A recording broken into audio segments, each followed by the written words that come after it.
जिसका botanical name है कॉर्डिया डाइकोटोमा। ये आप श्लेष्मातक का वृक्ष देख रहे हैं। श्लेष्मातक इसको क्यों बोलते हैं? श्लेष्माणम कफम अतति उत्क्लेशयति, मतलब जो श्लेष्मा कफ इनका क्या करता है? उत्क्लेश करता है, इनको बढ़ाता है। अतति का मतलब हो गया कि जो इसको सातत्य गमने, मतलब जो इसको सतत रूप से बढ़ाता है कफ को, इसलिए इसको श्लेष्मातक बोला गया है। और एक अन्य कारण भी है इसको श्लेष्मातक बोलने का, वो ये कि इसके अंदर से एक लसलसा पदार्थ निकलता है इसकी फल मज्जा से, है ना, उस कारण से भी इसको श्लेष्मातक बोलते हैं। कफ जैसा लसलसा सा पदार्थ निकलता है इसकी फल मज्जा से, इसलिए भी इसका नाम पड़ा है श्लेष्मातक। इसके कुछ अन्य पर्याय हैं। सबसे पहले तो इसका पर्याय इसके हैबिटेट के बेसिस पे कि ये जनरली कहाँ पाया जाता है। ये देखिए श्लेष्मातक है ये पूरा, ये जनरली पर्वतों में पाया जाता है, हिली एरियाज में, इसलिए इसको शैलूश बोलते हैं। शैल मतलब पर्वत, तो शैल आदि पे पाया जाता है, इसलिए इसको शैलू, शैलूश आदि बोला जाता है। और एक इसका शैलू पर्याय भी होता है, शैलूश भी होता है। ये तो इसका हैबिटेट के बेसिस पे हो गया। अब ये वृक्ष आपको कैसा दिख रहा है?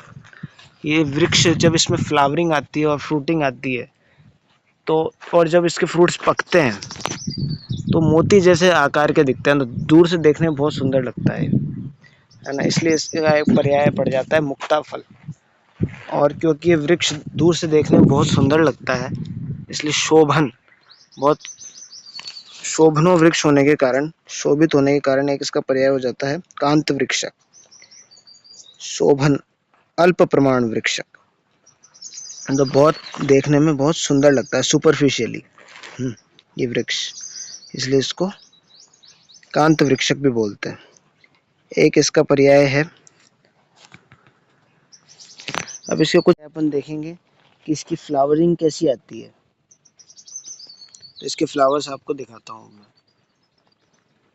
ये देखिए, ये हैं श्लेष्मातक के फ्लावर्स। श्लेष्मातक के फ्लावर्स से इसके कुछ पर्याय होते हैं फ्लावर्स से रिलेटेड। सबसे पहले तो बासंत कुसुम के फ्लावर्स इसके कब आते हैं?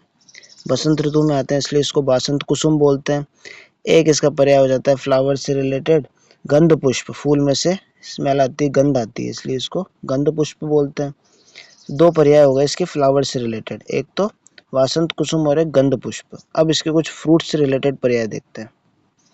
ये देखिए श्लेष्मातक के फ्रूट्स हैं, ये आपको कैसे दिख रहे हैं? किसके जैसे दिख रहे हैं? मोती के जैसे दिख रहे होंगे, तो इसलिए इसका एक पर्याय हो जाता है मुक्त फल, मुक्ता फल।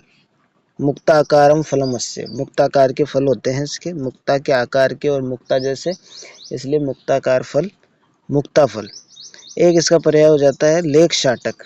लेक शाटक इसको इसलिए बोलते हैं कि इसके फल की मज्जा में से जो लिसलिसा पदार्थ निकलता है, उससे पेज चिपकाने के काम में लेते थे लोग बाग पहले। लेखम पत्रम शाटेति संश्लेषेति, उसको जोड़ने का काम करता था, ग्लू बनती थी इससे पेपर को स्टिक करने की, इसलिए इसको लेख शाटक बोलते हैं। एक इसका फ्रूट से रिलेटेड पर्याय हो जाता है शीतफल। अब इसकी फ्रूट की प्रॉपर्टीज बता रहे हैं। फ्रूट को आप हाथ में लोगे तो उसका स्पर्श शीतल होता है, और वीर्य जो होता है इसका वो भी शीत होता है, बहुत बल्य औषधि है। एक इसका पर्याय हो जाता है फ्रूट से रिलेटेड, एक तो मुक्ता फल पढ़ा, एक अपन ने पढ़ा शीतफल, एक अपन ने पढ़ा लेख शाटक, एक होता है बहुफल। इसके फल आपको अबंडेंट क्वांटिटीज में दिखेंगे, देखिए फोटो में बहुत सारे एक साथ ग्रुप में लगे रहते हैं, इसलिए बहुफल बोलते हैं। और क्योंकि इसकी फल मज्जा में से पिच्छिल, चिपचिपा पदार्थ निकलता है जो चिपकाने का काम करता है, इसलिए पिच्छिल भी इसका एक पर्याय हो जाता है। तो लेख शाटक, शीतफल, बहुफल, पिच्छिल, ये सब इसके पर्याय हैं, और लेख शाटक और मुक्ताफल। अब इसकी कुछ प्रॉपर्टीज से रिलेटेड इसके पर्याय बताए गए हैं। जैसे एक इसका पर्याय हो गया प्रॉपर्टीज से रिलेटेड उद्दालह।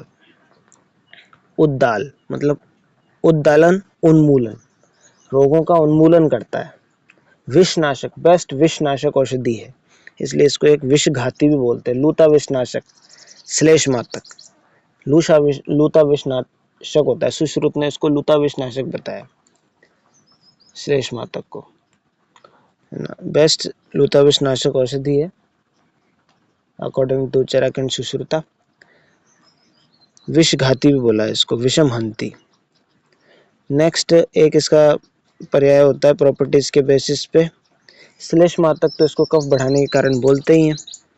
उद्दाल बोल दिया, विषघाती बोल दिया, एक बहुवार, बहुवार इसलिए बोल दिया कि बहुत सारे रोगों का नाश करता है। सेम एक जैसी हो गया, उद्दाल मतलब रोगों का उन्मूलन करने वाला, उद्दालयति उन्मूलयति रोगान, और बहुवार बहुत सारे रोगों का जो वारयति मतलब नाशयति, बहुत सारे रोगों का जो खत्म करता है। बहु मतलब बहुत सारे रोगों का, वार मतलब वारयति नाशयति। तो ये इसके कुछ अपन ने कैरेक्टरिस्टिक्स देखी, इसकी प्रॉपर्टीज देखी, इसका कर्म देखा कि ये श्लेष्मातक का एक्शन क्या है, किन रोगों पे काम करता है और क्या इसका बेसिक एक्शन है। ये श्लेष्मातक था। अब इसके एक पर्याय है इसका द्विज कुत्सित। द्विज ब्राह्मण नोबल पर्सन्स जो हैं उनके द्वारा एक कुत्सित होता है। क्यों? इसमें से चिपचिपा पदार्थ निकलता है, इस कारण से पक्षियों को भी पसंद नहीं आता और ब्राह्मणों को भी पसंद नहीं आता, और थोड़ी प्रकृति भी इसकी तामसिक होती है, इसलिए इसका एक पर्याय शेलू इसलिए बोलते हैं इसको, तामसिक प्रकृति है, निद्रादायक है ना। जिसको नींद नहीं आती उसको इसका सेवन करना चाहिए। अतिशयन शेते अस्मात् मतलब इसका सेवन करने से व्यक्ति को अतिशय नींद आती है, नींद को प्रमोट करता है, इसलिए इसको शेलू बोलते हैं, अतिशय शेते अस्मात्। तो ये श्लेष्मातक था। अब इसके आप वृक्ष के फल देख लीजिए।